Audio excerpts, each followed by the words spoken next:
નમસ્કાર વિદ્યાર્થી મિત્રો, સ્વાગત છે તમારું તમારી પોતાની યુટ્યુબ ચેનલ ઓશિયન ઓફ નોલેજની અંદર. આજે આપણે આપણા લેક્ચર સિરીઝને આગળ વધારતા ચેપ્ટર નંબર 6 એટલે કે ઉદ્વિકાસ તરફ આગળ વધવાનું છે. અત્યાર સુધી આપણે ધોરણ 12 જીવ વિજ્ઞાનના ચેપ્ટર 1 સપુષ્પી વનસ્પતિઓમાં પ્રજનન, માનવમાં પ્રજનન, ચેપ્ટર 2, ચેપ્ટર નંબર 3 પ્રાજનનિક સ્વાસ્થ્ય, ચેપ્ટર નંબર 4 એટલે કે આનુવંશિકતા અને ભિન્નતાના સિદ્ધાંતો, ચેપ્ટર નંબર 5 આનુવંશિકતાનો આણ્વીય આધાર આપણે પૂરા કરી ચૂક્યા છે રિવિઝન મારફતે. હવે આપણે આગળ વધી રહ્યા છે ચેપ્ટર નંબર 6 તરફ, જેનું નામ છે ઉદ્વિકાસ. જેમ તમે જાણો છો એમ આપણે મોસ્ટ આઈએમપી એમસીક્યુઝ જોવાના છે અને મોસ્ટ આઈએમપી થિયરીના પ્રશ્નો કે જે તમને બોર્ડની પરીક્ષામાં પૂછાવાની મહત્તમ સંભાવનાઓ છે એવા પ્રશ્નો અને એમસીક્યુની આપણે ચર્ચા કરવાની છે. તો તમારો વધારે સમય ન લેતા આપણે ચેપ્ટરની શરૂઆત કરીએ છીએ. જેમ તમે જોઈ શકો છો એમ મિલરના પ્રયોગની ચર્ચાઓ કરવાની છે. જીવ ઉત્પત્તિમાં કેમ આવ્યો એની ચર્ચાઓ કરવાની છે. HMS બીગલ જહાજ ઉપર ભાઈ શ્રી ડાર્વિનભાઈ નીકળી પડ્યા હતા, એ ડાર્વિનની ચર્ચાઓ કરવાની છે. પેન્સપર્મિયાવાદની ચર્ચાઓ કરવાની છે. અનેકાવાદ, અજીવ જનનવાદની ચર્ચા કરવાની છે. એકવાદની ચર્ચા કરવાની છે. આગળ ઉપર આપણે પિરામિડ્સ જોવાના છે, જેમાં ભંગાણ સર્જાય છે, સીધો પિરામિડ છે, એની ચર્ચાઓ કરવાની છે. p² + 2p³ + q² ની ચર્ચાઓ કરવાની છે બરાબર 1 ની આપણે આગળ ઉપર ચર્ચાઓ કરવાની, દ્વિપદીની ચર્ચાઓ કરવાની છે. ડાયનાસોરની વાર્તાઓ કરવાની છે. સાથે સાથે હરિતકણધારી વનસ્પતિમાંથી દ્વિઅંગી, ત્રિઅંગી અને સપુષ્પી વનસ્પતિઓ કેવી રીતના ઉત્પન્ન પામી, પૃથ્વી ઉપર આવી, એની ચર્ચાઓ કરવાની છે. જળચરમાંથી જીવન પર, જમીન પર જીવન કેવી રીતના ફૂલ્યું, ફાલ્યું, વિકસ્યું, એની ચર્ચાઓ કરવાની છે. અને અંતે માનવનો ઉદ્વિકાસની ચર્ચાઓ કરવાની છે. તો વધારે સમય ન બગાડતા આપણે ચેપ્ટરની શરૂઆત કરીએ, રિવિઝનની શરૂઆત કરીએ. ચાલો ભાઈ આગળ વધીએ. બ્રહ્માંડ અને પૃથ્વીની શરૂઆત. એક માન્યતા પ્રમાણે બિગ બેંગ વાદની થિયરી અહીંયા ઇન્ટ્રોડ્યુસ કરવામાં આવેલી છે અને બિગ બેંગ વાદ એક બહુ મોટો ધડાકો થયો અને એમાંથી પછી ધીરે ધીરે ઠારણ થયું અને પછી આપણી પૃથ્વી નિર્માણ પામી હોય એવી એક વાત છે જેને આપણે બિગ બેંગ થિયરી તરીકે ઓળખાવીએ છીએ. બ્રહ્માંડની ઉત્પત્તિ સમજાવતો આ સિદ્ધાંત છે. બ્રહ્માંડ આશરે 20 બિલિયન એટલે કે 20 અબજ વર્ષ જૂનું છે. પૃથ્વીનું નિર્માણ આશરે 4.5 બિલિયન વર્ષ જૂનું છે એવું માનવામાં આવે છે. એવું થયું છે, એવું ટૂંકમાં જીવનનો દેખાવ પૃથ્વી ક્યારે આપણને પૃથ્વી ઉપર દેખાવા મળ્યું છે, તો લગભગ 500 મિલિયન વર્ષ પછી, એટલે કે આશરે 4 અબજ વર્ષ પહેલા જીવનનો મતલબ અહીંયા એવો નથી કે મનુષ્યની ચર્ચાઓ થઈ રહી છે, એ એક કોષી જીવન પણ હોઈ શકે છે. આગળ ઉપર ચર્ચા કરીએ તો જીવનની ઉત્પત્તિના વિવિધ વાદ છે અને આ ચારે ચાર જે તમને વાદ આપેલા છે એ પરીક્ષા માટે સૌથી મહત્વના છે, જેમ અહીંયા નોટ ડાઉન કરેલું છે. એમાંનો જે પ્રથમ વાદ છે, જો એની ચર્ચા કરવામાં આવે તો એ પેન્સપર્મિયાવાદ છે. ફર્સ્ટ ઇઝ અ પેન્સપર્મિયાવાદ. શું કહે છે પેન્સપર્મિયાવાદ? તો બ્રહ્માંડના અન્ય ગ્રહો પરથી જીવ બીજ સ્વરૂપે પૃથ્વી પર આવ્યો એવું પેન્સપર્મિયાવાદ માને છે. જુઓ તમે એમાં સ્પર્મિયા, એમાં સ્પર્મનો મતલબ બીજ થાય છે. શું થાય છે? બીજ થાય છે. સ્પર્મિયા પરથી સ્પર્મ શબ્દ તમે જુઓ તો એનો મતલબ બીજ થાય છે. આપણે રિવિઝન કરીએ એટલે હું બહુ ડિટેલમાં નહીં જાઉં. અજીવ જનનવાદની વાત છે. જીવ કાદવ કે સડતી વસ્તુઓમાંથી આપમેળે પેદા થયો છે, બરાબર, એવું માને છે. હવે તમે 11મા ધોરણના ચેપ્ટર 8 ની અંદર પણ ભણી ગયા છો, જેનો અહીંયા ફરીથી ઉલ્લેખ કરવામાં આવ્યો છે. લુઈ પાશ્ચર એ આ વાતનું સંપૂર્ણપણે ખંડન કરે છે, કારણ કે જીવ છે એ પૂર્વ અસ્તિત્વ ધરાવતા કોષોમાંથી જ નવો કોષ બને એ સ્વાભાવિક વાત છે, બરાબર. તમે અને વિશ્વનો કોઈ પણ સજીવ છે એ પૂર્વ અસ્તિત્વ ધરાવતા સજીવો કે કોષો હોય એમાંથી જ નિર્માણ પામે છે. આ એક સ્વાભાવિક વાત છે. જો એવું ન હોય, કોઈ પણ સજીવ એવો છે કે જેમાં એવું નહીં બને કે જીવ છે એ પૂર્વ અસ્તિત્વ ધરાવતા કોષમાંથી ન બને. નવો કોષ પૂર્વ અસ્તિત્વ ધરાવતા કોષમાંથી બને છે, જેનું નામ છે ઓમ્ની સેલ્યુલાઈ. હા કે ના? 11મું ધોરણ યાદ કરો, ચેપ્ટર 8 ની અંદર. જો કે તમારે રિવિઝન કરવું જ પડશે, હમણાં નીટ આવે છે એના માટે. ચાલો, એનું ખંડન કોણે કર્યું છે અજીવ જનનવાદનું? તો અજીવ જનનવાદનું ખંડન કર્યું છે આપણા ભાઈ શ્રી લુઈસ પાશ્ચરે. શું કહે છે કે એને પ્રયોગ દ્વારા સાબિત કર્યું કે જીવ માત્ર પૂર્વ અસ્તિત્વ ધરાવતા જીવમાંથી જ જન્મ લે છે. આમ તો કાદવ કીચડમાંથી જીવ જન્મ લઈ શકતો નથી. જીવ એટલે અહીંયા તમે કોષ પણ સમજી શકો છો. આગળ વધીએ તો રાસાયણિક ઉદ્વિકાસ છે. ઓપેરિન અને હાલ્ડેન. એણે જણાવ્યું કે પ્રથમ જીવ છે એ અકાર્બનિક અણુઓમાંથી, શેમાંથી? અકાર્બનિક અણુઓમાંથી કાર્બનિક અણુઓ જેવા કે CH4 NH3 મિથેન એમોનિયા બનવાને કારણે ઉદ્ભવ્યો. અને આની કંઈક મહદ અંશે સાબિતી છે ઈ આપતો પ્રયોગ એટલે SL મિલરનો પ્રયોગ. ઈ એટલે SL મિલરનો પ્રયોગ. મોસ્ટ આઈએમપી છે, આકૃતિ સહ તમને પૂછી શકાય એવો પ્રશ્ન છે અને દર વર્ષે બોર્ડની પરીક્ષામાં આ પ્રશ્ન પૂછવો જોઈએ એટલો બધો આઈએમપી પ્રશ્ન છે. એટલે મારી તમને સલાહ છે કે આ પ્રશ્ન તમારે કરી લેવો જોઈએ. બરાબર છે. આકૃતિ સહ કરવો જોઈએ. 1953 ની આસપાસ મિલરે આ પ્રયોગશાળાની અંદર એ સમયે જ્યારે પૃથ્વીનું વાતાવરણ કેવું હતું, આદિ એટલે જૂનું વાતાવરણ, એવા વાતાવરણનું નિર્માણ એને લેબમાં કર્યું છે ભાઈશ્રી મિલરે. એને CH4 H2 NH3 અને પાણીની વરાળ શબ્દ બોલું છું, પાણી નથી બોલતો, વગેરે જેવા વાયુઓ લીધા છે. તાપમાન કેટલું રાખેલું છે? ફિલ ઇન ધ બ્લેન્ક્સ, ખાલી જગ્યાઓમાં પૂછી શકાય છે. અને જે વાયુઓ તમને આપેલા છે, એ વાયુઓ પણ યાદ રાખવા, કારણ કે વાયુઓ પણ તમને MCQ માં પૂછી શકાય ખરા. બરાબર છે. ચાલો આગળ વધીશું ભાઈ. એ વાયુઓ પણ તમને પૂછી શકાય છે. તો કયા કયા વાયુઓ છે? બરાબર. પછી એને જે ઉર્જા પૂરી પાડી છે, ઉર્જા કોના દ્વારા પૂરી પાડી છે? ઇલેક્ટ્રોન્સ દ્વારા પૂરી પાડી છે. વિદ્યુત ડિસ્ચાર્જ, વીજળી પૂરી પાડી છે, વીજળીના ચમકારાઓ કરાવ્યા છે. બરાબર છે. એનું પરિણામ શું મળ્યું કે તેમને એમિનો એસિડ્સ જેવા મળ્યા. આ જે પ્રયોગની અંદર એમિનો એસિડ્સ જોવા મળે. સેમ પ્રયોગ બીજા વૈજ્ઞાનિકો દ્વારા કરવામાં આવ્યું. તમને શર્કરા, નાઇટ્રોજન બેઝ, એડિનિન, ગ્વાનિન, બરાબર છે, આપણે ગયા લેક્ચરમાં જ ભણી ગયા 5મા ચેપ્ટરમાં. અને લિપિડ્સ પણ જોવા મળેલા છે. અન્ય વૈજ્ઞાનિકો, this is a diagram of Miller's experiment. તમે અહીંયા જોઈ શકો છો અને કયા કયા વાયુઓનો ઉપયોગ કર્યો છે. ઇલેક્ટ્રોડ્સ લીધા છે વીજળીના ચમકારા તણખા કરવા માટે. બરાબર છે. બાકીનો બધો ડાયાગ્રામ આપ્યો છે કે પાસમાનું પ્રવાહી જળ છે કે પછી કન્ડેન્સર ઠારણની પ્રક્રિયા અહીંયા ચાલે છે, પાણીનો પ્રવેશ છે, પાણીનો નિકાલ છે, વગેરે વગેરે તમે જોઈ શકો છો. વેક્યુમ પંપ રાખેલો છે. ઓલરાઈટ. ચાલો વધારે ચર્ચા આપણે મિલરભાઈમાં નથી કરતા, કારણ કે મોસ્ટ આઈએમપી છે ને તમે કર્યો જ હશે. બરાબર છે. એના પછી જે ચોથા નંબરનો આપણે જોઈ ગયા છે, બ્રહ્માંડનો જે પહેલો વાદ છે એ બિગ બેંગ થિયરી છે. બીજો જીવની ઉત્પત્તિના વાદ છે. ત્રીજો છે એ અજીવજનન વાદ છે અથવા તો મિલરના પ્રયોગને આપણે જોડી અને ચોથી વાત કરીએ તો પ્રથમ જીવ કેવી રીતે બન્યો એને આપણે તબક્કાવાર ચર્ચા કરીએ. તો અકાર્બનિક અણુઓ, કયા અણુઓ કીધા છે? અકાર્બનિક અણુઓ કીધા છે. પૃથ્વીનું વાતાવરણ રિડ્યુસિંગ, ઘટતું વાતાવરણ, જેને ઓક્સિજન વગરનું વાતાવરણ કહેવામાં આવે છે, ઈ હતું. કાર્બનિક અણુની ચર્ચા કરું તો એમિનો એસિડ્સ જે આધાર છે, RNA છે, પ્રોટીન વગેરે બન્યા હશે. બિનકોષીય જીવ ક્યારે અસ્તિત્વમાં આવ્યો? કોષ વગરનો જીવ તો આશરે લગભગ 3 અબજ વર્ષ પહેલા, કે જેની અંદર RNA, પ્રોટીન અને પોલીસેકેરાઇડના સમૂહ હતા પણ કોષ નહોતો. અને પ્રથમ કોષીય જીવ ક્યારે અસ્તિત્વમાં આવ્યો તો આ પૃથ્વી ઉપર તો લગભગ આશરે 2 અબજ વર્ષ પહેલા અસ્તિત્વમાં આવ્યો એવું માનવામાં આવે છે. જે એક કોષીય હતો અને મહદઅંશે કેવો હતો? જળચર હતો. બરાબર છે. હવે અહીંયા તમે યાદ હોય તો આપણે ભણતા હતા ત્યારે બધા વાદને ખૂબ ડિટેલમાં ચર્ચા કરી ગયા. તમારે શું યાદ રાખવાનું છે? શું આ વાદ પૂછાય? જો મેક્સિમમ આટલું તમે યાદ રાખો, આનાથી મોર ધેન ઇનફ કંઈ યાદ રાખવાની જરૂર નથી. પૃથ્વી પર શરૂઆતમાં મુક્ત ઓક્સિજન, ફ્રી ઓક્સિજન જેમ અત્યારે આપણને મળે છે એવો કોઈ ફ્રી ઓક્સિજન અસ્તિત્વમાં નહોતો. પછી બીજું શું યાદ રાખીએ? પાણીની વરાળ પર યુવી કિરણોની અસરથી, પાણીની વરાળ પર અલ્ટ્રાવાયોલેટ રેઝની અસર થવાથી હાઇડ્રોજન અને ઓક્સિજન છૂટા પડ્યા એટલે ઓક્સિજન અસ્તિત્વમાં આવ્યો છે.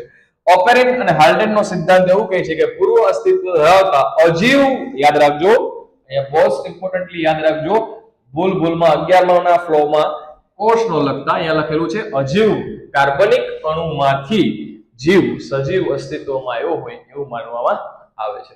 ચાલો આગળ વધીએ. જીવ સ્વરૂપોનો ઉદ્વિકાસ, એના પછીનો આપણો વાદ છે, એનું નામ છે એકવાદ. શું નામ છે? એકવાદ. બરાબર છે. અ થિયરી જે તરીકે જેને ઓળખવામાં આવે છે એ થિયરી. પ્રારંભિક માન્યતાઓ શું છે? તો પરંપરાગત ધાર્મિક માન્યતાઓ શું છે? તો એની અંદર જો વિશિષ્ટ સર્જનવાદની ચર્ચાઓ કરીએ આપણે તો એની અંદર એવું કીધું છે કે આ વાત મુજબ પૃથ્વી પરના તમામ સજીવો એટલે કે જાતિઓ અત્યારે જેવા છે તેવા જ સ્વરૂપે ઉત્પન્ન થયા હતા. આવી પણ એક માન્યતા છે, જો કે ખંડન ભરેલી માન્યતા છે. જૈવ વિવિધતા, ઉત્પત્તિ સમયે જે જૈવ વિવિધતા હતી તેવી જ ભવિષ્યમાં પણ રહેશે એવું આ વાદનું માનવું છે. વાસ્તવમાં કોઈ માને છે કે નહીં એ મતલબ મેટર નથી કરતો અહીંયા. અને પૃથ્વીની ઉંમર આ માન્યતા મુજબ માત્ર 4000 વર્ષ જૂની છે. તો આ તો તદ્દન ખંડન વાળી વાત છે, આમાં કોઈ બહુ લોજિક નથી, બરાબર? એટલે આ સ્વીકાર્ય નથી. એના પછી આવે છે the one and only man Charles Darwin. જહાજોનું નામ 100% તમને એમસીક્યુ માં પૂછી શકાય એટલું આઈએમપી છે. ગુડસેટમાં નીટમાં પૂછી શકાય એટલું આઈએમપી છે.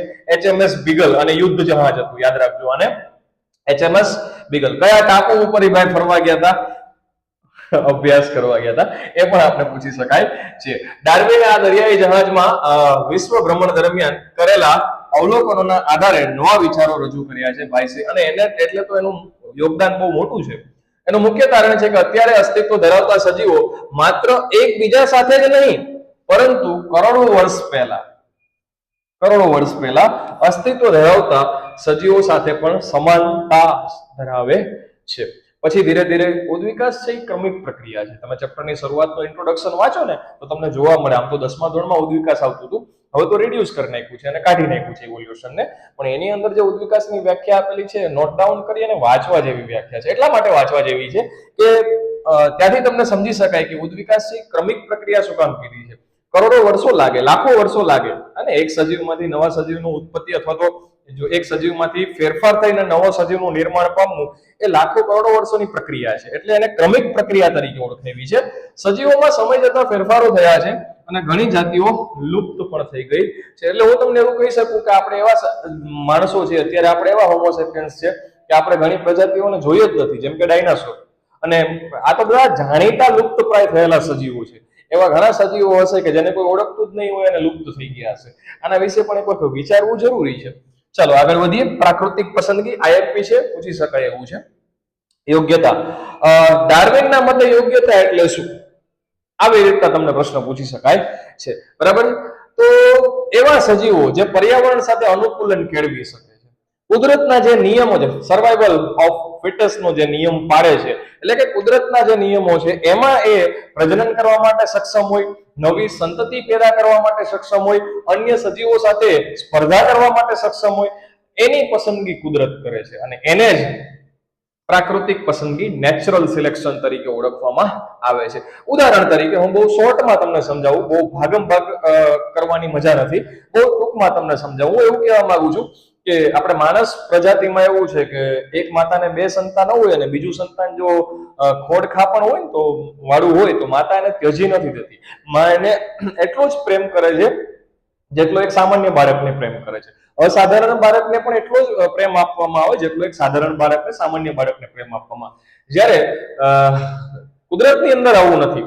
માની લો કે આપણે એક ફોર એક્ઝામ્પલ ચિતાનું ઉદાહરણ લઈએ તો ચિતાના જે બચ્ચાઓનો જન્મ થાય છે એમાં માની લો કે બચ્ચું છે નબળું છે તો માતા એને છોડી દે છે, કુદરતના ભરોસે છોડે છે. અને કુદરતમાં એને જીવવા માટે જજમવું પડે છે, એને ટકી રહેવા માટે પોતાને લડવું પડે છે, બાકી એનો શિકાર થઈ જાય છે. એટલે કહેવાનો મતલબ એવો છે કે કુદરત એની પસંદગી કરશે જે ટકી રહેશે, જે લડશે. યાદ રાખજો, તમારી તૈયારીમાં પણ કંઈક આવું છે. પ્રજનનક્ષમ યોગ્યતા કોને કહેવાય? પર્યાવરણ સાથે જે અનુકૂલન કેળવે છે, જે સજીવો બદલતા પર્યાવરણ સાથે એટલે કે ખોરાક, આબોહવા વગેરે સામે ટકી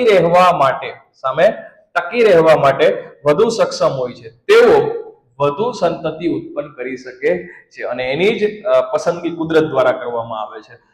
કુદરત આવા વધુ યોગ્ય સજીવોને પસંદ કરે છે જેને આપણે પ્રાકૃતિક પસંદગી તરીકે ઓળખાવીએ છીએ. અને આ જ ઉદ્વિકાસની મુખ્ય પ્રક્રિયા છે ભાઈ, બરાબર છે. એના પછી એક નવા ભાઈ છે, આમાં ભાઈઓ બહુ આવે છે, બરાબર છે. ઉદ્વિકાસમાં બહેનો ઓછી છે, ભાઈઓ વધારે આવ્યા છે. આલ્ફ્રેડ વાલેસ આવે છે, બરાબર. તેમણે યાદ રાખજો ટાપુનું નામ છે મલય આર્કિપેલાગો, બરાબર. એના ઉપર કામ કર્યું છે. તેઓ પણ ડાર્વિન જેવા જ સમાન તારણો એમને પણ તારવ્યા હતા. આગળ વધીએ. ભૂસ્તર શાસ્ત્રીય અને જૈવિક ઇતિહાસ શું કહે છે? જીઓગ્રાફિકલ હિસ્ટ્રી આપણને એવું જણાવે છે, બાયોલોજીકલ હિસ્ટ્રી એકબીજા સાથે ગાઢ રીતે જોડાયેલા છે. એ આપણને એવું જણાવે છે કે પૃથ્વીની વાસ્તવિક ઉંમર શું છે? તો આધુનિક તારણો મુજબ પૃથ્વી હજારો વર્ષો જૂની નથી ભાઈ, ખ્યાલ કાઢી નાખજો, પરંતુ બિલિયન એટલે કે અબજો વર્ષ જૂની છે. શું યાદ રાખવું સાહેબ? આખું કમ્પ્લીટ યાદ રાખવાનું ના, મુખ્ય વાતો યાદ રાખો. શું યાદ રાખીએ? પ્રાકૃતિક પસંદગી કોને કહેવાય? પ્રજનનક્ષમ યોગ્યતા કોને કહેવાય? સામાન્ય પૂર્વજ કોણ છે? તમામ સજીવો કોઈને કોઈ રીતે ભૂતકાળના સજીવો સાથે જોડાયેલા છે. હાલ અસ્તિત્વ ધરાવતા સજીવો પૂર્વ અસ્તિત્વ ધરાવતા સજીવોમાંથી ઉતરી આવ્યા છે. એના સિવાય ડાર્વિનના યોગદાનને મોસ્ટ ઇમ્પોર્ટન્ટલી યાદ રાખવું. ચાલો આગળ જઈશું ભાઈ. નેક્સ્ટ આવે છે ઉદ્વિકાસ માટેના પુરાવાઓ શું છે? બધું ચેપ્ટર માંથી આઈએમપી નથી, પણ આપણે રિવિઝન કરીએ છીએ એટલે આખું ચેપ્ટર જોવું એક વખત આપણી ફરજ છે. સમમૂલક અંગો છે અને કાર્ય સદસ્ય અંગો છે. જો આના ડાયાગ્રામ્સ મેં અહીંયા લીધા નથી, એનું રીઝન છે કે ડાયાગ્રામ્સ તમારે ક્યાંય દોરવાના નથી, પણ કાર્ય સદસ્ય અંગો અને સમમૂલક અંગો છે એના એક્ઝામ્પલ ખાસ તમારે લખવાના થાય, તો એ ભૂલાય નહીં. જો અહીંયા તમને આપેલા જ છે ઉદાહરણો, પણ તમારે પણ એક્ઝામમાં ભૂલવાના નથી. ખાસ યાદ રાખજો, જેટલી જરૂર છે હું એટલું તમને પીરસું છું. કેટલું ખાવું એ ડિપેન્ડ્સ ઓન યુ. જે અંગોની આંતરિક રચના અને ઉત્પત્તિ સમાન હોય, ડેફિનેશનમાં ધ્યાન આપજો. આંતરિક રચના અને ઉત્પત્તિ સમાન છે, પણ કાર્યો જુદા જુદા છે. કાર્યો કેવા છે? જુદા જુદા છે. કાર્યો કેવા છે? જુદા જુદા છે. આવા સજીવોને આવા અંગોને, માફ કરજો, આવા અંગોને હોમોલોગસ એટલે કે સમમૂલક અંગો કીધા છે. હેટરોલોગસ કયા કયા છે? આનાથી તદ્દન વિપરીત કરો. અંગોના કાર્ય સમાન હોય પરંતુ તેમની આંતરિક રચના અને ઉત્પત્તિ જુદી જુદી હોય, એને આપણે કાર્ય સદસ્ય અંગો તરીકે ઓળખાવીએ છીએ. ઉદાહરણ જોઈ લો, ખાસ આઈએમપી ઓછામાં ઓછા 2 ઉદાહરણ તો આપવા જ જોઈએ. સારો પ્રભાવ પાડવા માટે પેપરમાં 2 ઉદાહરણ આપવા જોઈએ. દેડકાનો અગ્ર ઉપાંગ છે અહીંયા, માફ કરજો, ઉપાંગ છે. પક્ષીની પાંખ, ગરોળીના અગ્ર ઉપાંગ છે અહીંયા, અને મનુષ્યનો હાથ છે. બરાબર છે? આના કાર્ય જુદા જુદા છે. Like I am holding the pencil, pen. જ્યારે પક્ષીઓ તો એવું કઈ નહીં કરે, બરાબર? જ્યાં સુધી મને ખબર છે. ચાલો, કાર્ય સદસ્ય અંગોના ઉદાહરણ જોઈએ તો પક્ષીની પાંખ એ પીછાથી બનેલી છે, અને ચામાચીડિયાની પાંખ ચામાચીડિયાના ફેલાવાથી બનેલી છે. એનું શરીર સાથે જોઈન્ટ છે. બરાબર? તમે જોયું હશે ચામાચીડિયું. ઉદ્વિકાસીય મહત્વ શું છે? આ દર્શાવે છે કે જુદા જુદા પૂર્વજો ધરાવતા સજીવો સમાન પર્યાવરણમાં અનુકૂલન સાધવા માટે સમાન કાર્ય કરતા અંગો વિકસાવે છે. ચાલો આગળ વધીએ ભાઈ. અશ્મિઓ, જેને ફોસિલ્સ તરીકે ઓળખવામાં આવે છે. ફોસિલ્સમાં ફોઝા ઓવેલિસ શબ્દ મને જરા યાદ આવે છે. ફોઝા ઓવેલિસ મને કોમેન્ટ સેક્શનમાં જણાવજો કે ધોરણ 11 ના 15મા ચેપ્ટરમાં તમે ફોઝા ઓવેલિસ ભણી ગયા છો. એ શું છે જરા મને યાદ આવે છે, અને હિન્ટ આપું છું, હૃદય સંબંધિત છે. તો મને જરા કોમેન્ટ સેક્શનમાં કહેજો કે એ શું છે. ભૂતકાળમાં અસ્તિત્વ ધરાવતા સજીવોના અવશેષો જે પૃથ્વીના પડમાં સંચવાયેલા હોય છે એને અશ્મિની વ્યાખ્યા કહે છે, અશ્મિ કહે છે. મહત્વ શું છે? અશ્મિઓ પરથી જાણી શકાય છે કે તે કાર્બન ડેટિંગ, રેડિયો ડેટિંગ જાણી શકો છો કે કેટલા જૂના છે અને કેવા પ્રકારના સજીવો અસ્તિત્વ ધરાવતા હતા. આર્કિયોપ્ટેરિક્સ તે સરીસૃપ અને પક્ષી વચ્ચેની જોડતી કરી છે. આ સજીવ છે એ સરીસૃપ અને પક્ષી વચ્ચે જોડતી કરી છે. તેમાં સરીસૃપ જેવા લક્ષણો હતા, એટલે કે પૂંછડી છે, દાંત છે, અને પક્ષી જેવા લક્ષણો હતા, એટલે કે પાંખ બંને જોવા મળતું. સરીસૃપ અને પક્ષી બેયમાં જોવા મળતા સામાન્ય લક્ષણો આર્કિયોપ્ટેરિક્સ ધરાવતું હતું. બરાબર? એ કોના ઉપરથી ખબર પડી? અશ્મિઓ ઉપરથી, એના ફોસિલ્સ ઉપરથી ખબર પડી છે. ફોસિલ્સ ની ડેફિનેશન યાદ રાખજો, એમસીક્યુ માં પૂછી શકાય. આગળ વધીએ છીએ ભ્રૂણ વિદ્યાના પુરાવા, એમ્બ્રિયોલોજિકલ એવિડન્સ. એવિડન્સ એટલે પુરાવા. વિવિધ પૃષ્ઠવંશી પ્રાણીઓ, માછલી, કાચબો, પક્ષી, મનુષ્ય ના ગર્ભના પ્રારંભિક તબક્કાઓને તપાસતા ખબર પડે છે કે તેમાં અદ્ભુત સમાનતાઓ જોવા મળે છે. આપણા અને એના જે શરૂઆતના ગર્ભવિદ્યાના તબક્કાઓ છે એને તપાસીએ તો બહુ અદ્ભુત સામ્યતા જોવા મળે છે. ટૂંકમાં એનું નિતાર શું સાહેબ, એનું તારણ શું? તેનું તારણ એ છે કે આ તમામ પ્રાણીઓ એક જ પૂર્વજમાંથી ઉતરી આવ્યા છે એવું મનાય છે. ડન છે? ચાલો, પરીક્ષા માટે શું યાદ રાખીશું? સમમૂલક અંગો, અપસારી અને કેન્દ્રાભિસારી યાદ રાખજો. અભિસારી, કેન્દ્રાભિસારી યાદ રાખજો. એમસીક્યુ માં બહુ પૂછવાના થશે ભાઈ. બરાબર? અશ્મિની ઉંમર કાર્બન ડેટિંગ પદ્ધતિ, મેં હમણાં જ કીધું તમને, કાર્બન ડેટિંગ પદ્ધતિ દ્વારા નક્કી કરવામાં આવે છે. ડાર્વિનનો સિદ્ધાંત શું કહે છે? ખાસ યાદ રાખજો, પ્રકૃતિ પસંદગી નો સિદ્ધાંત છે એ ઉદ્વિકાસ માટે સૌથી વધુ સ્યુટેબલ છે, સૌથી વધુ સ્વીકૃત છે. ડન છે? ચાલો આગળ વધીએ. નેચરલ સિલેક્શન, પ્રાકૃતિક પસંદગીના ખૂબ જ મહત્વના ઉદાહરણ આપણે જોવાના છે. જો તમે ના ભૂલ્યા હોય તો ઔદ્યોગિક ક્રાંતિ પહેલાની સ્થિતિ પતંગિયાના ઉદાહરણ છે. ખબર છે જેણે ધુમાડાની અંદર કલર કોમ્બિનેશન કર્યું હતું દિવાલમાં? ડાયાગ્રામ પણ એનસીઈઆરટી માં આપેલો છે. હું આશા રાખું છું કે તમે બહુ વ્યવસ્થિત રિવિઝન કરતા હશો. ચાલો આગળ વધીએ છીએ. ચેપ્ટર ના ડાયાગ્રામ્સ તમને રિવિઝન એવું હોવું જોઈએ કે જ્યારે તમે રિવિઝન હમણાં જેમ કે મારી જોડે રિવિઝન કરવા બેઠા છો તો એવું આપણું રિવિઝન હોવું જોઈએ કે હું જે બોલું છું એના ડાયાગ્રામ્સ તમને આંખો બંધ કરો એટલે દેખાવા જોઈએ. આ હદ સુધીનું આપણું રિવિઝન હોવું જોઈએ. જો કે તમારે દોરવાનું નથી પણ ખ્યાલ હોવું જોઈએ. ઔદ્યોગિક ક્રાંતિ પહેલાની સ્થિતિ કેવી હતી ઇંગ્લેન્ડની અંદર? તો 1850 પહેલાની પરિસ્થિતિ કંઈક એવી હતી કે વાતાવરણ ચોખ્ખું હતું, તેથી વૃક્ષોના થડ પર સફેદ રંગની જે લાઇકેન છે, લીલ વત્તા ફૂગની વાત કરે છે, એ ઉગેલી હતી અને એ જ ટાઈમે સફેદ પાંખ વાળા ફુદ્દા આછો રંગ હોવાથી તે લાઇકેન વાળા થડ પર સરળતાથી છુપાઈ શકતા હતા અને શિકારી પક્ષીઓ એનો શિકાર કરી શકતા નહોતા. શું કામ? કલર મેચ થતો હતો એટલા માટે. જ્યારે ઘેરી પાંખ વાળા જે ફુદ્દા હતા સફેદ પૃષ્ઠભૂમિ પર, તે અહીંયા લાઇકેન હોય ત્યાં સફેદ પડ હોય તો એ પૃષ્ઠભૂમિ પર તરત દેખાઈ આવતા હતા કારણ કે એની પાંખનો કલર કેવો હતો? ઘેરો હતો, એઝ કમ્પેર્ડ ટુ સફેદની સરખામણીએ. તેથી તેમનો શિકાર થતો હતો. પરિણામ સફેદ ફુદ્દાની સંખ્યા વધવા લાગી, ઘેરા ફુદ્દાઓની સંખ્યા ઘટવા લાગી. એનું તમામ ઉલટું અહીંયા કરી એટલે જવાબ પતી ગયો. પ્રશ્ન જ પૂરો થઈ ગયો ભાઈ. ઉદ્યોગોના ધુમાડા અને મેસના કારણે વૃક્ષોના થડ કેવા થઈ ગયા? કાળા પડી ગયા. કાળા પડ્યા એટલે ઘેરી પાંખવાળા સાથેનો કલર મેચ થઈ ગયો. હવે કોણ દેખાવા લાગ્યું? એક્ઝેક્ટલી સફેદ દેખાવા લાગ્યા. બરાબર કે નહીં? લાઇકેન નાશ પામી ગઈ પ્રદૂષણના કારણે. હવે પરિણામ ઉલટાઈ ગયું, ઘેરી પાંખવાળા બચી ગયા અને સફેદ ફુદ્દા સ્પષ્ટ દેખાવા લાગ્યા એટલે પક્ષીઓ એનો શિકાર કરવા લાગ્યો. એટલે હવે સફેદ વાળાની સંખ્યા ઘટવા લાગી અને ઘેરી પાંખવાળાની સંખ્યા વધવા લાગી. બરાબર? ઘેરી પાંખ વારા ફરતી વારો મેં પછી ગારો થાય ને એવું ભાઈ, તો સ્વાભાવિક વાત છે ભાઈ. અમાર કાઠિયાવાડની કહેવત છે. ઘેરી પાંખવાળા જેને આપણે મેલાનાઇઝ્ડ ફુદ્દાની સંખ્યામાં મોટો વધારો થવા લાગ્યો. બરાબર છે?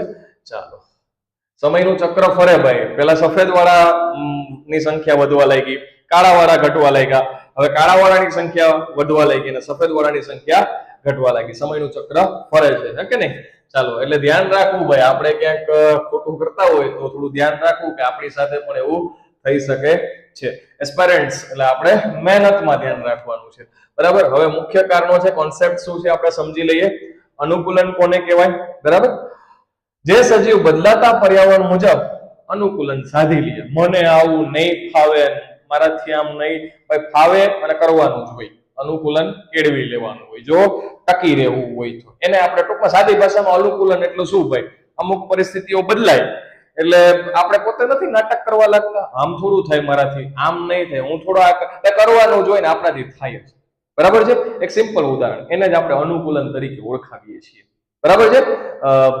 જનરલી ઉનાળામાં આપણે સવારે વહેલા ઉઠતા હોય, શિયાળો આવે ને એટલે ઊંઘ ના ઉડે, મારાથી થોડું ઉઠાય, આટલી ઠંડી છે કેમ ને બાપા ઉઠવાનું જ હોય તો આપણે ઉઠતા થઈ જઈએ શિયાળામાં વહેલા, તો આપણે અનુકૂલન કેળવી લીધું. આ એક યાદ રાખવા માટેનું ઉદાહરણ છે.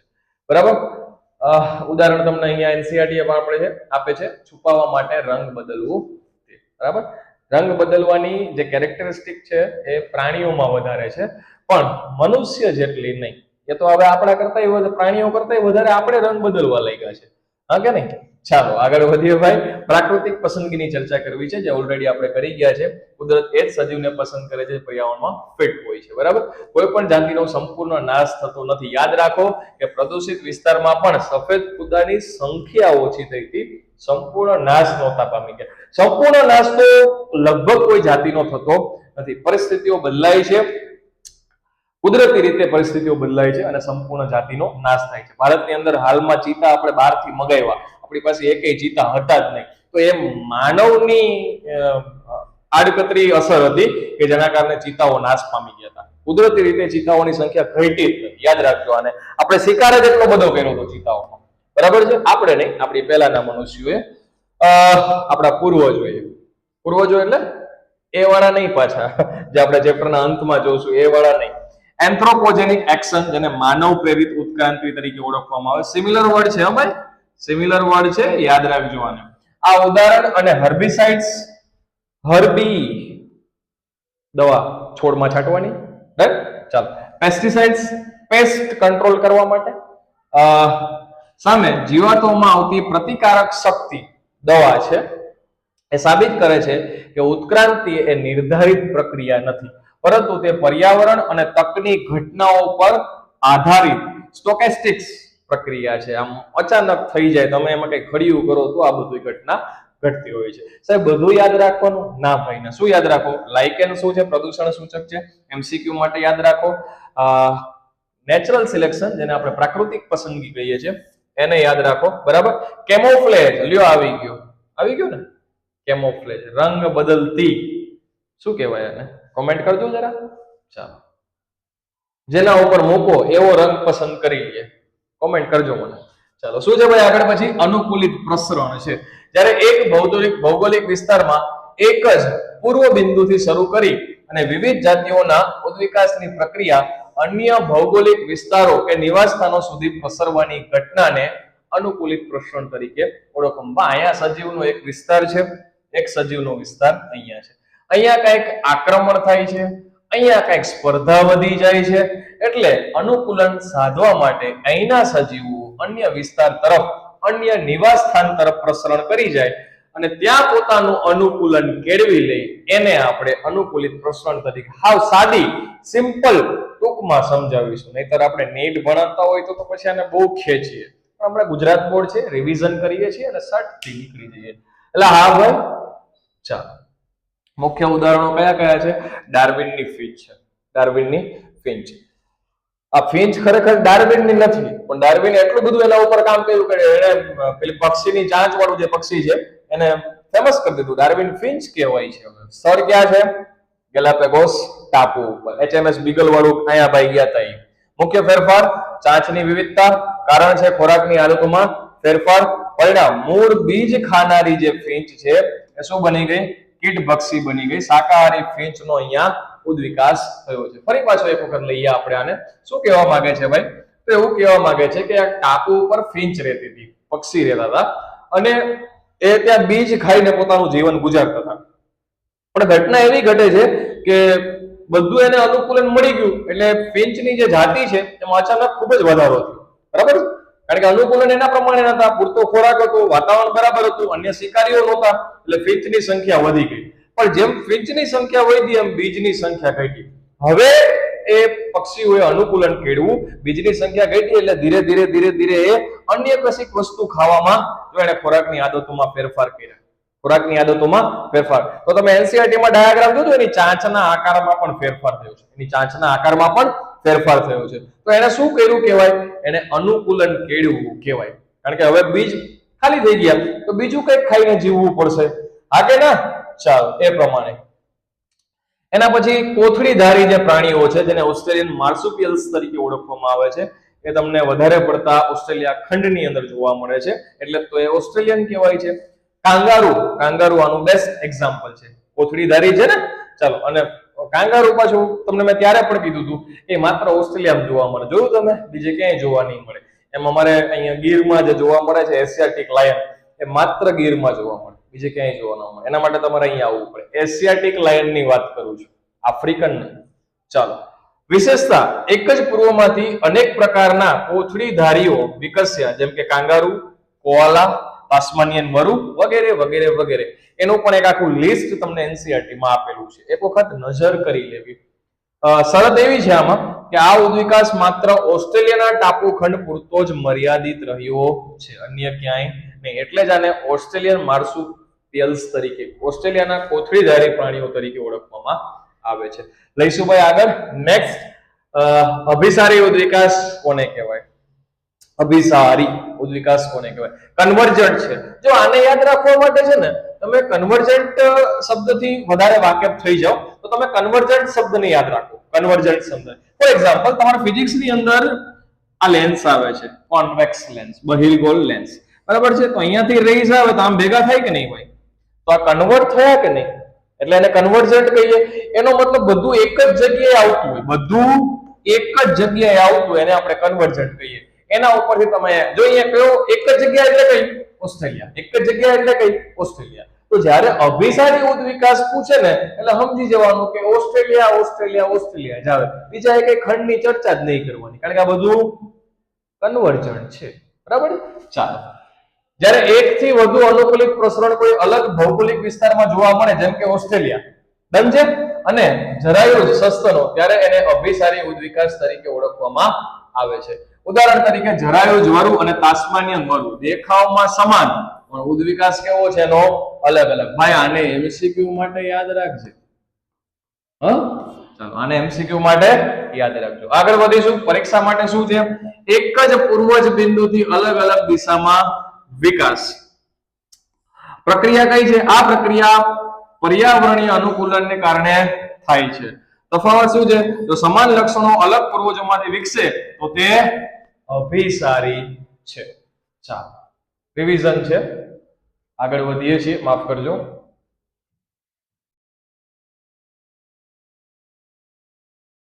જસ્ટ અ સેકન્ડ ભાઈ.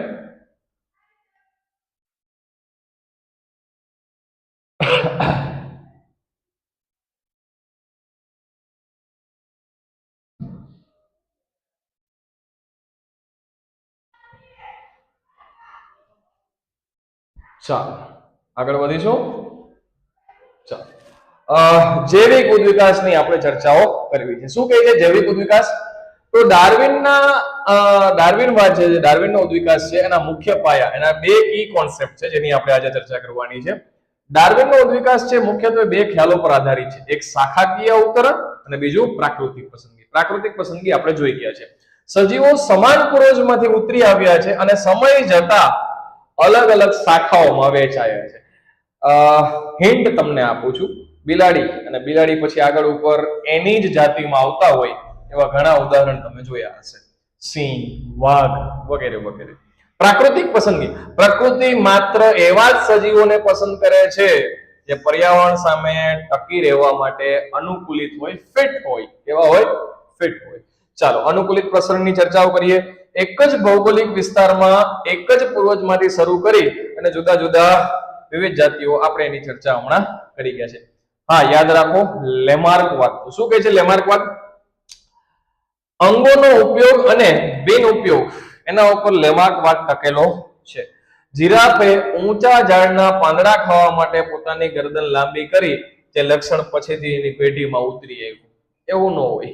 બરાબર છે? એવું હોતું નથી. નહીતર ક્લાસમાં આપણે એનું એક જબરજસ્ત ઉદાહરણ લીધું હતું. એવું ન હોય. બરાબર? આ માન્યતાને આધુનિક વિજ્ઞાનમાં સ્વીકારવામાં આવતી નથી. એનો મતલબ એવો થાય કે તમે જે અંગનો વધારે ઉપયોગ કરો એ અંગનો વિકાસ વધારે થાય. એનો સીધો મતલબ એવો થાય. હવે નહીં.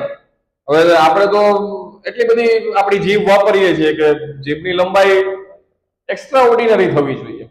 બસ, પછી બીજા ઉદાહરણો ન આપતા આગળ વધીએ ભાઈ. થોમસ માલ્થસનો પ્રભાવ છે અહીંયા. કોનો છે? થોમસ માલ્થસનો. ડાર્વિન માલ્થસના વસ્તી વધારાના કાર્યથી ડાર્વિનના ભાઈ પ્રભાવિત હતા, માલ્થસભાઈ. મુખ્ય મુદ્દો શું છે? કુદરતી સ્ત્રોતો, ખોરાક, રહેઠાણ મર્યાદિત છે.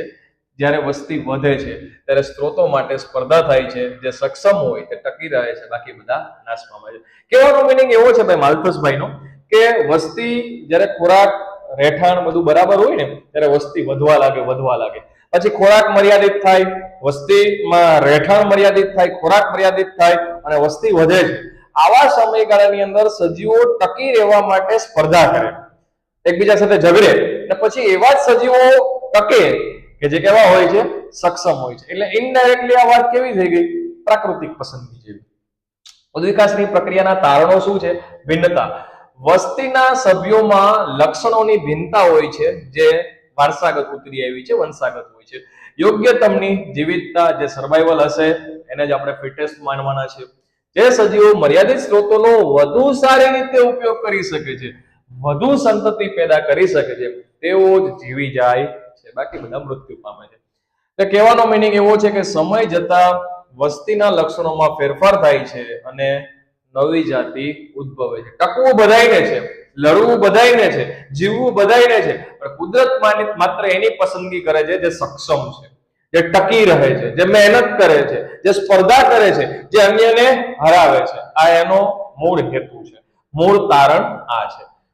ચાલો, એટલે નવા સજીવો પછી બદલાશે, પ્રક્રિયાઓ બદલાશે, એની રહેવાની સ્ટાઇલ બદલાશે, રહેઠાણની પસંદગી બદલાશે, ખોરાક મર્યાદિત થયો છે તો મર્યાદિત ખોરાકમાં કેમ જીવવું એ બધું શરૂ થશે.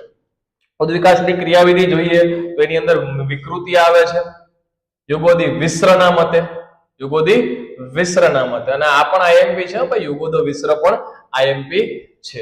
વિકૃતિ ડીએનએ માં અચાનક આવતા મોટા ફેરફારને આપણે વિકૃતિ કહીએ, અને એ રેન્ડમલી આવે, એમાં કઈ ફિક્સ ન હોય, ગમે ત્યારે ગમે ત્યાં આવે. યાદ જ છે કે રેન્ડમલી આવે છે, પ્રાકૃતિક પસંદગી. જે સજીવો પર્યાવરણને અનુકૂળ હોય તે જીવી જાય, બાકી બધા મૃત્યુ પામે છે. અને એ જે પ્રજનન દ્વારા પોતાના જનીનોની આગળની પેઢીમાં ઉતારે છે. જનીનિક વિચલન ખાસ યાદ રાખજો, જેનેટિક ડ્રિફ્ટ કહેવાય એને. નાની વસ્તીમાં આકસ્મિક રીતે જનીનની જે આવૃત્તિ છે p² + 2pq + q² that is equal to 1, એ આવૃત્તિમાં બહુ ધરખમ મોટો ફેરફાર થાય તો એને જનીનિક વિચલન કહેવાય. જનીનનો પ્રવાહ શું કહે છે? જ્યારે વસ્તીના સભ્યો એક જગ્યાએથી બીજી જગ્યાએ સ્થાનાંતર કરે છે, એટલે જનીનો ત્યાં ગયા, એકચ્યુઅલી સજીવ ગયા તો જનીન પણ ગયા એના ભેગા, ત્યારે જનીનોની અવર જવર થાય છે. હાર્ડી વેનબર્ગ સિદ્ધાંત પૂછી શકાય એવો પ્રશ્ન ખરો, પણ મને નથી લાગતું કે વિથ ધ ડાયાગ્રામ તમને આમાં બહુ ડિસ્ટર્બ કરે. આ સિદ્ધાંત મુજબ જો કોઈ બાહ્ય પરિબળ અસર કરતું ન હોય તો એક મોટી વસ્તીમાં જનીનની આવૃત્તિઓ પેઢી દર પેઢી કેવી રહી છે? સ્થિર રહી છે, જેને જનીનિક સંતુલન તરીકે ઓળખવામાં આવે છે. દેખાય છે, એક જ દિશામાં સરકે છે આ, બરાબર છે. અને જો કઈ તકલીફ થાય તો અલગ અલગ શિખરો નિર્માણ પામે છે. ગાણિતિક સ્વરૂપ જેની હું ચર્ચા કરતો હતો, જો કોઈ એક લક્ષણ માટે બે વૈકલ્પિક કારો કેપિટલ A અને સ્મોલ a હોય અને તેમની આવૃત્તિ અનુક્રમે p અને q હોય તો અહીંયા સ્મોલ p અને સ્મોલ q આવશે, માફ કરજો, અને આવી રીતના લખાય actually small p + small q = 1, આવી રીતના લખાય આને. જ્યારે આ વસ્તુમાં દ્વિગુણિત સજીવોના જનીન પ્રકારની આવૃત્તિ શોધવી હોય ત્યારે આ સમીકરણનો આપણે ઉપયોગ કરી શકીએ છીએ. કયું સમીકરણ છે? p² + 2pq + q² = 1. આનો ઉપયોગ કરી શકીએ. આમાં તમને કોઈ પણ એકની ખબર હોય તો બીજું તમને ઓટોમેટિકલી મળી જાય. અને ભાઈ આવા એમસીક્યુ પૂછાય, આપણે ક્લાસમાં બી ઘણા સોલ્વ કર્યા છે, અને આવા એમસીક્યુ પૂછાય. p² શું છે? સમયુગ્મી પ્રભાવી, એટલે કે કેપિટલ AA. વિષમયુગ્મી શું છે? Capital A small a. અને સમયુગ્મી પ્રચ્છન્ન શું છે? Small a small a. આ a છે, a છે, a. ચાલો ડન છે, આગળ વધીએ ભાઈ. ચાલો, ન્યુમેરિકલ્સ માટે એને ખાસ યાદ રાખજો. આ સિદ્ધાંત ક્યારે સાચો પડે છે? આ સિદ્ધાંત ક્યારે સાચો પડે છે? હાર્ડી વેનબર્ગ સંતુલન જાળવી રાખવા માટે નીચેની શરતો અનિવાર્ય છે. ક્યારે? તો કે ભાઈ જો, કઈ શરત અનિવાર્ય છે? તો પહેલી શરત એ છે કે વસ્તી ખૂબ મોટી હોવી જોઈએ, પ્રજનન રેન્ડમલી હોવું જોઈએ, યાદચ્છિક હોવું જોઈએ, કોઈ વિકૃતિ ન થવી જોઈએ. ખાસ યાદ રાખજો, જનીન પ્રવાહનું સ્થાનાંતર ન થવું જોઈએ, બધા ત્યાં જ રહેવા જોઈએ, એ જ વસ્તીમાં સ્થાયી થવા જોઈએ, અને પ્રાકૃતિક પસંદગી છે એ ગેરહાજર હોવી જોઈએ. જો આટલી શરતોનું પાલન થાય તો તમારા હાર્ડી વેનબર્ગ સમતુલાનું પાલન થાય એવું કહેવાય, નહીતર નહીં. બરાબર છે? ઉદ્વિકાસ સાથે શું સંબંધ છે આનો? જો પ્રયોગ દરમિયાન p² + 2pq + q² ની કિંમત 1 ન આવે અથવા આવૃત્તિમાં કંઈક ફેરફાર થાય, એનો અર્થ એ છે કે વસ્તીમાં ઉદ્વિકાસ થઈ રહ્યો છે. બરાબર છે? જનીન આવૃત્તિમાં થતો ફેરફાર જ ઉદ્વિકાસનું પરિણામ છે. અહીંયા સુધી આપણે આની ચર્ચા કરીએ છીએ. આગળ જઈએ છીએ સ્થાપક અસર. ખાસ યાદ રાખજો, 2 માર્કમાં પૂછી શકાય એવું આ પ્રશ્ન છે, અને આઈએમપી પ્રશ્ન છે. ખાસ યાદ કરજો, સ્થાપક અસર. ખાસ તમે આને યાદ કરજો. ચાલો, શું છે? એ જનનિક વિચલન નો એક વિશિષ્ટ પ્રકાર છે. શું છે? જ્યારે કોઈ મોટી વસ્તીમાંથી સજીવનો એક નાનો સમૂહ છૂટો પડીને કોઈ નવા ભૌગોલિક વિસ્તારમાં જઈને વસવાટ કરે છે ત્યારે આ અસર જોવા મળે છે. તેની મુખ્ય લાક્ષણિકતા શું છે? જનીન આવૃત્તિમાં ફેરફાર. નવા વિસ્તારમાં ગયેલા સભ્યો મૂળ વસ્તીના તમામ જનીનો ધરાવતા નથી. કેમ? તો કે એનો ભૌગોલિક વિસ્તાર બદલાવો છે, એટલે એના જનીનમાં ફેરફાર થયો છે, જનીન પ્રવાહ બદલાણો છે. આથી નવા વસ્તીમાં જે જનીનોની આવૃત્તિ મૂળ આવૃત્તિ કરતા કેવી થઈ ગઈ છે, બદલાઈ ગઈ છે.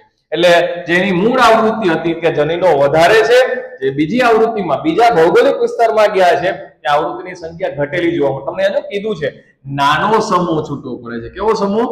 નાનો સમૂહ છૂટો પડે છે, યાદ રાખો. એટલે જે ત્યાં ગયા છે ત્યાં આવૃત્તિ ઓછી, જ્યાંથી ગયા છે ત્યાં આવૃત્તિ વધારે. ત્યાં જનીનનું સ્થળાંતર થયું છે એટલે બે જગ્યાએ ડિફરન્સ આવશે. જ્યાં ગયા છે ત્યાં નવી જાતિનું નિર્માણ થાય છે. સમય જતા આ નાની વસ્તીમાં કઈ જે આ ગઈ છે તે નાની વસ્તીમાં જનનિક ફેરફારો એટલા વધી જાય છે કે તેઓ મૂળ વસ્તીથી અલગ દેખાવા લાગે છે અને ક્યારેક નવી પ્રજાતિ તરીકે ઓળખાય છે. હું તમને એક એક્ઝામ્પલ આપું છું. ગીર સોમનાથ જિલ્લાની અંદર, આપણા ગુજરાતના ગીર સોમનાથ જિલ્લાની અંદર તારડા તાલુકાની અંદર એક જાંબુર ગામ છે, બરાબર. જાંબુર એટલે માધવપુરની નજીક આવેલું ગામ છે. બહુ વર્ષો પહેલા, ઘણા વર્ષો પહેલા કઈક જનનિક વિચલન થયું હશે કે એક આખી વસ્તી અલગ થઈ અને આફ્રિકાથી અહીંયા આવેલી છે. અત્યારે એને આપણે એક સમુદાય તરીકે ઓળખીએ છીએ. રાષ્ટ્રપતિ પણ ઘણી વખત એની મુલાકાત લઈ ગયા છે આખી એક વસ્તીની અંદર. પણ એમની જે બોલચાલ છે, એમનો જે ચાલ ઢબ છે, એ આપણું સંપૂર્ણ ગુજરાતી જેવું કલ્ચર જેવું થઈ ગયું છે સમય જતા, વર્ષો જતા, બરાબર છે.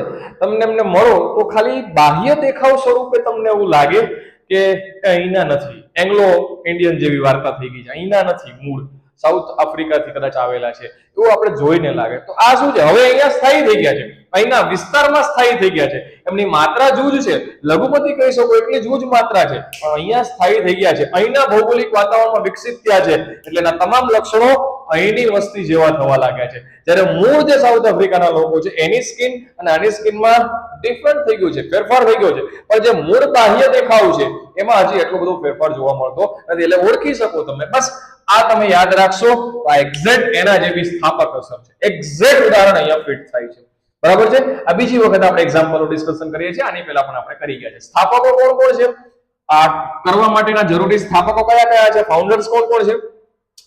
જે સભ્યો નવા વિસ્તારમાં જઈને વસવાટ શરૂ કરે છે એને આપણે સ્થાપકો કહીએ છીએ. ટૂંકમાં આફ્રિકાથી જે પહેલા અહીંયા રહેવા આવ્યા છે ગીર સોમનાથની અંદર, એ સ્થાપકો કહેવાય, ફાઉન્ડર્સ કહેવાય. કંપનીના શોધક એનો ફાઉન્ડર નહીં ભાઈ. તો જે અહીંયા પહેલા આવ્યા છે આના ફાઉન્ડર થઈ ગયા. નો ચાલો, એમના દ્વારા સર્જાયેલી અસરને સ્થાપક અસર તરીકે ઓળખવામાં. ઉદાહરણ છે, ધારો કે એક ટાપુ પર લાલ અને ભૂરા રંગના એમ બંને પ્રકારના પક્ષીઓ રહે છે. જો પવનના તોફાનના કારણે માત્ર 2-3 ભૂરા પક્ષીઓ ઉડી અને બીજા અજાણ્યા ટાપુ ઉપર પહોંચી જાય અને ત્યાં પ્રજનન કરીને નવી વસ્તી બનાવે તો તે આખા ટાપુ પર ફક્ત ભૂરા પક્ષીઓ દેખાશે, બરાબર. એટલે મૂળ વસ્તી લાલ રંગના જનીનોની હતી અને ઓલા હવે કેવા થઈ ગયા, ભૂરા. તો જે નવી જગ્યા છે ત્યાં લાલ તો હશે જ નહીં, ત્યાં તો લાલ જોવા જ નહીં મળે, લાલ જનીનો વાળા. તો સમજાય? આ સ્થાપક અસરનું ઉદાહરણ છે. મેં તમને આપ્યું એ પણ સ્થાપક અસરનું ઉદાહરણ છે. Now you can relate it. Yes or no? ચાલો જઈશું ભાઈ આગળ. હવે ઉદ્ધ વિકાસનો સંક્ષિપ્ત અહેવાલ આવે છે, બરાબર છે. આમાં તમારે આંકડાઓ યાદ રાખવાના છે, બરાબર. આવું પૂછાય નહીં, એમસીક્યુ માટે ખાસ યાદ રાખવું. 2000 મિલિયન વર્ષ પહેલા સમય રેખાની વાત છે. પૃથ્વી પર સૌપ્રથમ કોષીય જીવન જોવા મળ્યું. 500 મિલિયન વર્ષ પહેલા અપૃષ્ઠવંશી સજીવો ઉદ્ભવ્યા. 350 મિલિયન વર્ષ પહેલા જડબા વિહીન માછલીઓ અને 320 મિલિયન વર્ષ પહેલા સમુદ્રી શેવાળ અને કેટલીક વનસ્પતિઓ અસ્તિત્વમાં આવે છે. વનસ્પતિ અને પ્રાણીઓનું જમીન પર આગમન ક્યારે થાય છે? વનસ્પતિ જમીન પર આવનાર સૌપ્રથમ સજીવો કયા હતા? સૌપ્રથમ છે એટલે આઈએમપી બને છે, વનસ્પતિઓ હતી. સિલિકાન્થ, આનો ડાયાગ્રામ પણ આપણે લેક્ચર ટાઈમે જોયો હતો. 1938 માં દક્ષિણ આફ્રિકામાં પકડાયેલી આ માછલી લુપ્ત મનાતી હતી. તે મજબૂત મીન પક્ષો ધરાવતી હતી જેમાંથી ઉભયજીવીઓ ઉતરી આવ્યા હોવાનું મનાય છે. ઉભયજીવીઓ માટે તો એવી પણ કહાની છે કે સમુદ્રમાંથી અમુક માછલીઓ છે કે પ્રાણીઓ છે, એવા જળચર પ્રાણીઓ જે સપાટી પર આવે છે પછી પાછા ક્યારેય સમુદ્રમાં ગયા જ નથી, બરાબર. એટલે જળચરના ઉભયજીવી થઈ ગયા. થોડાક એમાંથી ગયા, થોડાક અહીંયા રહ્યા, આવજા ચાલુ રહી છે, એટલે ઉભયજીવી બની ગયા. પછી લોફિન્સ છે. આ એવા પ્રાણીઓ હતા જે જમીન અને પાણી બંને જગ્યાએ જીવી શકતા હતા, જેને આપણે હાલ ઉભય તરીકે નામ આપીએ છીએ. સરીસૃપ અને ડાયનાસોરનો યુગ છે. સરીસૃપ ઉભયજીવીઓમાંથી જાડા કવચવાળા ઈંડા મૂકતા સરીસૃપો ઉતરી આવ્યા છે.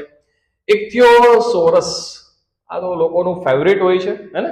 ઇક્થિયોસોરસ જમીન પરથી પાણીમાં પાછા ફરેલા માછલી જેવા સરીસૃપ લગભગ 200 મિલિયન યર્સ એગો MYA. ટાયરેનોસોરસ સૌથી મોટો ડાયનાસોર છે જે આશરે 20 ફૂટની ઊંચાઈ અને ભયાનક કટાર જેવા દાંત ધરાવતો હતો. આને યાદ રાખજો કારણ કે આ અલગ પડે છે એટલે MCQ માં પૂછી શકાય. લુપ્તતા આશરે 65 મિલિયન વર્ષ પહેલા ડાયનાસોર અચાનક પૃથ્વી પરથી અદ્રશ્ય. અચાનક ન થયા હોય. મેં ત્યારે સમજાવ્યું હતું, આજે પાછો કહું છું, અચાનક ગાયબ નથી થયા. પેલી ઉલ્કાનો વરસાદ થયો, ધીરે ધીરે પૃથ્વીનું તાપમાન ભયંકર રીતે વધવા લાગ્યું, બરાબર. અચાનક ગાયબ ન થયા હોય. It tax time. હું તો કહું છું લાખો વર્ષોનો સમયગાળો લાગ્યો છે. અચાનક ગાયબ ન થાય, બરાબર. પણ NCERT લખે છે એટલે આપણે અચાનક માનીએ છીએ. સસ્તન પ્રાણીઓનો ઉદ્ભવ. પ્રથમ સસ્તન તેઓ છછુંદર જેવા નાના કદના હતા. લાક્ષણિકતા સસ્તન પ્રાણીઓ અપ્રત્યપસ્વી બચ્ચાને જન્મ આપનાર અને બુદ્ધિશાળીઓ હતા. આગળ જઈશું ભાઈ. ચાલો, this one is the diagram. જો આને તમારે દોરવાનું નહીં થાય, બરાબર છે. આ ખાસ તમારે નીટ માટે યાદ રાખવો જોઈએ. મેં તમને આ બધા યાદ રાખવાની ટ્રિક્સ અને બધું નોટના ફોર્મેટમાં આપેલું છે. જો તમારી પાસે હશે એવી હું આશા રાખું છું. ચાલો, ખંડીય વિચલન કોને કહેવાય? આના કારણે દક્ષિણ અમેરિકાના સસ્તનો, ઘોડા, હિપોપોટમ વગેરે ઉત્તર અમેરિકાના પ્રાણીઓ સાથે ભળી ગયા અથવા તો દબાઈ ગયા. જ્યારે ઓસ્ટ્રેલિયામાં કોથળીધારી સસ્તનો, જેને કાંગારૂ, એની સામે કોઈ સ્પર્ધા જ નથી. ઓસ્ટ્રેલિયા એક જ ખંડની અંદર કાંગારૂ જોવા મળે છે અને એની વસ્તી ત્યાં વધવામાં છે. એનું કારણ શું છે કે કાંગારૂની સાથે સ્પર્ધા કરે એવા કોઈ અન્ય સજીવો છે જ નહીં જેની સાથે સ્પર્ધા કરે. એટલા માટે એની ત્યાં વસ્તી વધારે છે ને તેઓ ટકી રહ્યા છે. આને પણ કેમ યાદ રાખવા? યર્સને પણ કેમ યાદ રાખવા?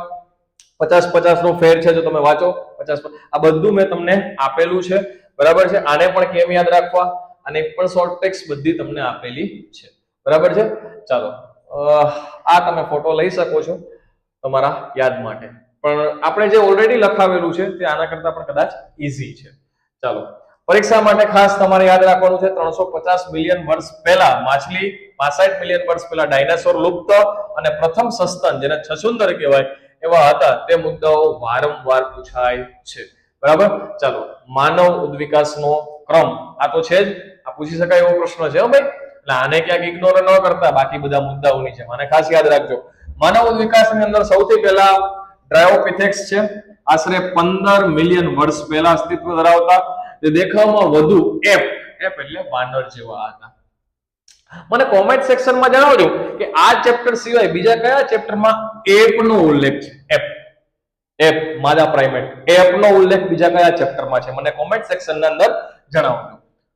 રામાપિથેક્સ એટલે પાછા રામ નો સમજી લેતા, 15 મિલિયન વર્ષ પહેલાના છે, પરંતુ દેખાવમાં એ આના કરતા વધુ મનુષ્ય જેવા હતા.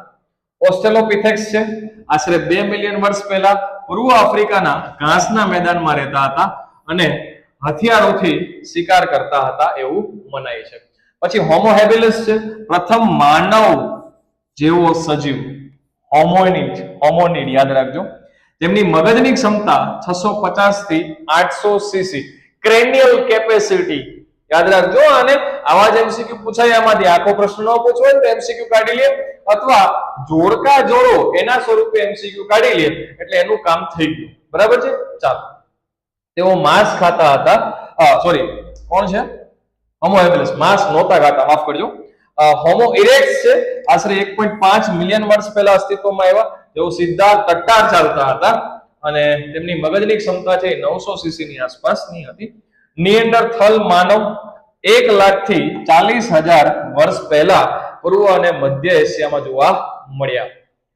તેમની મગજની ક્ષમતા 1400 સીસી ની હતી. આ કોઈ એન્જિન નથી. ક્રેનિયલ કેપેસિટીની આખી ડેફિનેશન મેં તમને લખાવેલી છે કદના અનુસાર, યાદ કરજો.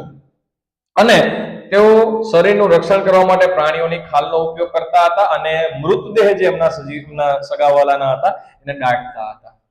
હોમો સેપિયન્સ ની જો વાત કરીએ તો આપણે આધુનિક માનવ આફ્રિકામાં ઉદ્ભવ્યા અને હિમયુગનો સમયગાળો હશે 75,000 થી 10,000 વર્ષ પહેલા દરમિયાન સમગ્ર પૃથ્વી પર એ ફેલાયા છે, બરાબર છે. કોમેન્ટ સેક્શનમાં મને આપણી ક્રેનિયલ કેપેસિટી તમારે જણાવવાની છે, ભૂલ્યા વગર જણાવજો મિત્રો. ચાલો આગળ વધીએ. This one is the diagram for that. આને પણ દોરવાનો નથી, ખાલી નોટ્સ માટે મેં તમને બતાવ્યો છે. ચાલો, મહત્વના સીમાચિહ્નો તમારે યાદ રાખવા હોય તો ખેતીવાડી છે એ લગભગ આજથી 10,000 વર્ષ પહેલા, આપણી જૂનામાં જૂની સભ્યતા 75,000 વર્ષ જૂની છે, આપણે એનાથી વધારે જૂના નથી. એટલે ખાસ હું દર વખતે કહું છું અને ફરી પાછો કહું છું, આપણે પૃથ્વી ઉપર લગભગ 75-70,000 વર્ષ જૂના છે, એનાથી વધારે જૂના નથી હોમો સેપિયન્સ. આપણે જુઓ કેટલો મોટો કબજો જમાવી લીધો છે, જાણે આપણે જ અહીંયા માલિક છીએ. 10,000 વર્ષ પહેલા થઈ. ગુફા ચિત્રકલા છે 18,000 વર્ષ પહેલા જોવા મળી છે, બરાબર. અને બુદ્ધિનો જે વિકાસ છે, જેમ જેમ વિકાસ થયો તેમ તેમ મગજની ક્ષમતા પણ વધતી ગઈ અને સામાજિક રીતે આપણે એટલા જટિલ થતા ગયા છે. ઓલરાઈટ, જેની તમે રાહ જોતા હશો આતુરતાથી, એ તમારી સામે છે એમસીક્યુ. તમે આનો સ્ક્રીનશોટ લઈ શકો છો. મેં તમને પહેલા પણ કીધું હતું અને આજે ફરી પાછો કહું છું, આપણે એક લેક્ચર એવો રાખીશું કે જેની અંદર જેટલા પણ એમસીક્યુ હું તમને આપું છું ચેપ્ટર વાઇઝ, એના આપણે સોલ્યુશન આગળ ઉપર મૂકીશું, કરીશું જોડે, બરાબર છે. ચાલો, અહીંયા જનીન સ્થાન બે વૈકલ્પિક જનીનો એ ધરાવે છે. જો પ્રભાવી એલ ની આવૃત્તિ આ હોય, સમયુગી પ્રભાવી વિષમયુગી તેમજ સમયુગની પ્રચ્છન્ન વાળી વ્યક્તિની વસ્તીમાં આવૃત્તિ કેટલી હોય, તો તમને કેપિટલ એ આપ્યો છે તો તમારે સ્મોલ એ શોધવો પડે. તો શું કરશો? p + q બરાબર 1 થાય. એમાં p આપેલો છે, q શોધી લ્યો, થાય ને. અને પછી તમારે p² + 2pq + q² વાળું સમીકરણ મૂકી અને ફટાકથી આ સોલ્વ થઈ જાય છે, બરાબર છે. હવે ગુજરાત બોર્ડ એટલા બધા ઈઝી પ્રશ્નો નહીં પૂછે, એટલે થોડા આવા પ્રશ્નો પણ કરવાના. ચાલો, થઈ ગયા છે. આ ચેપ્ટર ની અંદર સેક્શન એ, સેક્શન બી અને સેક્શન સી માંથી મને નથી લાગતું, એટલે મેં આટલા જ પ્રશ્નો તમને આઈએમપી સ્વરૂપે આપું છું. સેક્શન એ ની અંદર જો વાત કરો તો પ્રથમ જીવની ઉત્પત્તિ વિશે રશિયન વૈજ્ઞાનિક ઓપેરિન અને ઇંગ્લેન્ડના વૈજ્ઞાનિક હાલ્ડેન નું શું મંતવ્ય છે? રચના સદસ્ય અને કાર્ય સદસ્ય 2 માર્ક ની અંદર વાત કરું છું. પ્રાકૃતિક પસંદગી થોમસ માલ્થસ નું મંતવ્ય, હાર્ડી વેનબર્ગ જૈવિક ઉદ્વિકાસ, લેમાર્ક નું મંતવ્ય, લેમાર્ક વાલ mn રુધિર જૂથ ધરાવતા તંત્રમાં m અને n કારકોની આવૃત્તિ અનુક્રમે આ અને આ છે, તો mn રુધિર જૂથ ધરાવતા સજીવોની સંભવિત આવૃત્તિ તમારે શોધવાની છે. સેમ સમીકરણ મારી વાર્તા. શું આપણે માનવ ઉદ્વિકાસને અનુકૂલિત પ્રસરણ કહી શકીએ? હા તો કેમ ને ના તો કેમ. સેક્શન બી છે મિલરનો પ્રયોગ, મોસ્ટ આઈએમપી. માનવ ઉદ્વિકાસ, મોસ્ટ આઈએમપી. અપસારી કેન્દ્ર અભિસારી ઉદ્વિકાસના ઉદાહરણ આપી અને તમારે સમજાવવાના છે, બરાબર છે. Thank you so much for attending this beautiful session. I hope guys you enjoy. તમને ખૂબ મજા આવી હશે. આવી જ રીતે અમારી સાથે જોડાયેલા રહેજો. નેક્સ્ટ સેશન ચેપ્ટર નંબર 7 ની આપણે ચર્ચાઓ કરીશું આવતીકાલે. અને જો તમને કઈ પ્રશ્નો હોય, ડાઉટ્સ હોય તો તમે અમને કોમેન્ટ સેક્શનમાં જણાવી શકો છો, જેનું સોલ્યુશન અમે તમને ચોક્કસ આપીશું. સાથે અમારા સેશનની અંદર જો કોઈ સુધારા વધારાની તમે અપેક્ષા રાખતા હોય તો એ પણ તમે અમને કોમેન્ટ સેક્શનમાં જણાવી શકો છો. લાઈક કરો, શેર કરો, સબસ્ક્રાઇબ કરો ચેનલને અને તમારા મિત્રો સુધી પણ પહોંચાડો. જે કોઈ વિદ્યાર્થી મિત્રો નવા જોડાયા છે એમને ખાસ કે તેઓ અમારી ચેનલ સાથે સબસ્ક્રાઇબ કરી અને જોડાયેલા રહે. Thank you so much. મળીએ આપણા નેક્સ્ટ સેશનની અંદર. ત્યાં સુધી આવજો.